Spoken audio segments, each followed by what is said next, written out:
Bismillahirrahmanirrahim. Assalamualaikum warahmatullahi wabarakatuh. Halo everyone, selamat datang di video pembelajaran bahasa Inggris bersama saya. Hari ini kita akan mempelajari tentang past continuous tense, simple past tense, narrative text, and comparison degree. Yuk kita mulai videonya. Yang pertama adalah simple past tense.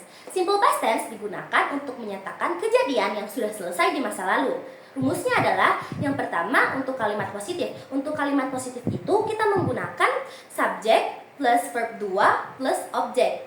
Nah, adapun untuk kalimat negatif. Untuk kalimat negatif kita menggunakan rumus subjek plus did not plus verb 1 atau verb 1 lalu kita menggunakan objek. Nah, untuk kalimat interrogatif atau kalimat tanya kita menggunakan did, subjek, verb 1 atau verb 1 lalu objek. Nah, contohnya adalah untuk contoh dari kalimat positif itu I visited my grandmother yesterday. Lalu untuk kalimat negatif I did not visit my grandmother yesterday. Kalau untuk kalimat tanya atau kalimat interrogatif, did you visit your grandmother yesterday? Nah, yang kedua adalah past continuous tense. Past continuous tense itu digunakan untuk menyatakan kejadian yang sedang berlangsung di masa lalu ataupun pada saat waktu tertentu. Rumusnya adalah untuk menyatakan kalimat positif kita bisa menggunakan subject plus was were plus verb ing plus object. Nah, kalau untuk kalimat negatif kita menggunakan subject plus was were plus not plus verb ing plus object. Nah, untuk menyatakan kalimat interrogatif ataupun kalimat tanya itu kita bisa menggunakan was were plus subject plus verb ing plus object. Nah, untuk contohnya, untuk contoh dari kalimat positif itu she was cooking for dinner at 7 p.m. last night. Nah, contoh dari kalimat negatif itu she was not cooking for dinner at 7 p.m. last night.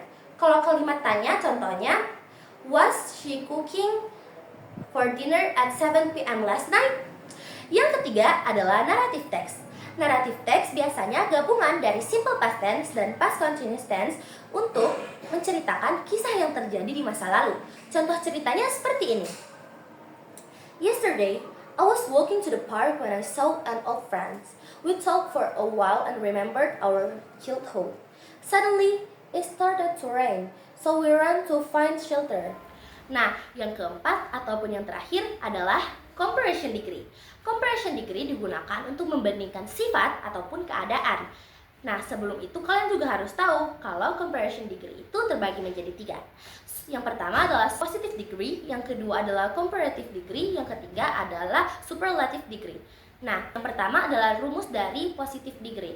Rumus dari positive degree adalah subject plus to be plus as plus adjective plus as plus object. Nah, yang kedua itu rumus dari comparative degree. Nah, comparative degree itu terbagi menjadi 2. Ada yang namanya short adjective dan ada yang namanya long adjective dan rumusnya pun berbeda. Pertama saya akan sebutkan rumus dari short adjective. Rumus dari short adjective adalah subject plus to be plus adjective are plus than plus object. Nah, rumus dari long adjective itu subject plus to be plus more plus adjective plus than plus object. Nah, yang ketiga adalah superlative degree. Superlative degree itu rumusnya terbagi menjadi 2. Ada yang namanya short adjective dan ada juga yang long adjective. Nah, rumus yang pertama itu untuk short adjective. Rumusnya adalah subject plus to be plus the plus adjective as. Lalu untuk rumus long adjective itu subject plus to be plus the most plus adjective. Nah, hari ini kita sudah mempelajari materi past continuous tense, simple past tense, narrative text, dan comparison degree.